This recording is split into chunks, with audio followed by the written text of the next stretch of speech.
Hey guys, আসসালামু আলাইকুম। সবাই কেমন আছেন? আমরা মানে মানে চকের মধ্যে সেটা হচ্ছে এক ভিটার মধ্যে। মানে সুন্দর জায়গাটা অনেক সুন্দর, কিন্তু এখানে বাতা নেই।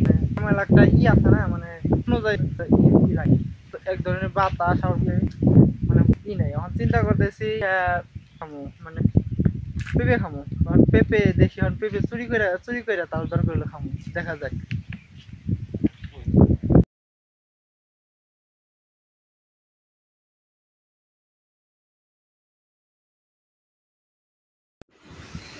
তো গাইস, পেঁপে খাওয়ার জন্য যাইতেছি এখন। আশেপাশে দেখতেছি যে কেউ আসতেছি কিনা, আবার আসলে তো আবার বিপদ।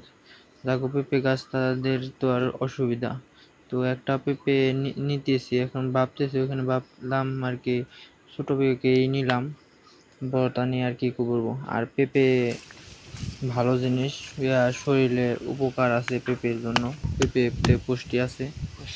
তো পেঁপে খেলে স্কিনও ভালো ভালো হয়, শরীরের পক্ষে ভালো আর কি। পেঁপে সবচেয়ে ভালো হবে পাকা পেঁপে। আর আমি তো এখন মনে করেন যে কাঁচা পেঁপে আনছি, তাড়াতাড়ি করে ছিঁড়া আনছি আইনাই, যে এখন মানে ঘষিয়া তারপরে ইটি কইরা তারপরে ভাঙে না আর যে প্লেকার ভাঙে না, তারপরে দুই লোক দিয়ে কইরা শক্তি খাটিয়া তারপরে মানে ছিঁড়া নিয়ে তারপরে আস্তে আস্তে বেঁকে ভাঙ্গিয়া তারপরে কতটি টুকরা করে বানছি কইছি ইটি করে তারপরে খাবো।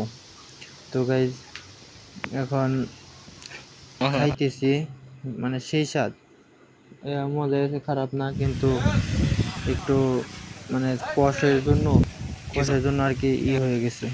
তাই আর কি, মানে একটু খাইতে অন্যরকম, মানে একটু হইলে মানে বাড়িতে কোনো লবণ মরিচ নিয়ে আসলে আর একটু সুন্দর হইতো। যাই হোক, এমনিতেও খারাপ না, কিন্তু মুখের মধ্যে কষ লেগে আরো হয়ে যাইতেছে। তো এমনিও খুবই এত না। যাই হোক, আস্তে আস্তে খাইতেছি, খুব এমনিতে আবার ভালোই। মানে কাঁচা পেঁপে খাইতেছি ঠিক করে, আবার সেই স্বাদ, মানে খুব মজা আর কি, খুব খুব ভালো লাগলো। তো আমার মামাতো ভাইয়ের সাথে আসছিলাম, তো সে স্কুল পলিয়া তারপরে মানে এখানে আসা, সে স্কুলে যাবে না, তো আমাকে নিয়ে মানে এক ভিটায় আসছে। তো ওই মানে বাগানে আসছে, তো ওই বাগানে আইসা তারপরে আমরা দুইজনেই মানে পেঁপে টেপে কইরা তারপরে খাইলাম। আমার মামাতো ভাইরে হাতলাম, মানে মামাতো ভাই করলো না। তো গাইজ, আমি একাই সব পেঁপে খাইলাম। আর সুন্দর বাতাস ছাড়ছে, তো বাতাস অনুভব করতেছি। বাতাসটা খুব ভালো, মানে কি বলবো আর, মানে প্রচুর বাতাস। বা সেই বাতাসের মধ্যে বাতাসের মধ্যে পেঁপে খেয়েছি। ওইখানে একটু যদি টক ঝাল হইতো, মানে বৈশা খাইতাম, এক মধ্যে ভালো হতো। কিন্তু একটা সমস্যা কি, মানে বাগান টাগান জিনিস তো, তাই আর কি মানে মানুষ মানে পটি মটি করে হয়।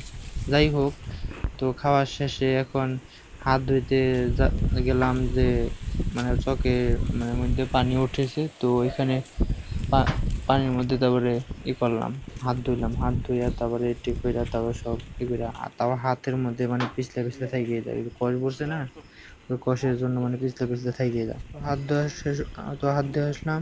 তো বাই। তো গাছ, ভালো লাগলে অবশ্যই বলবেন।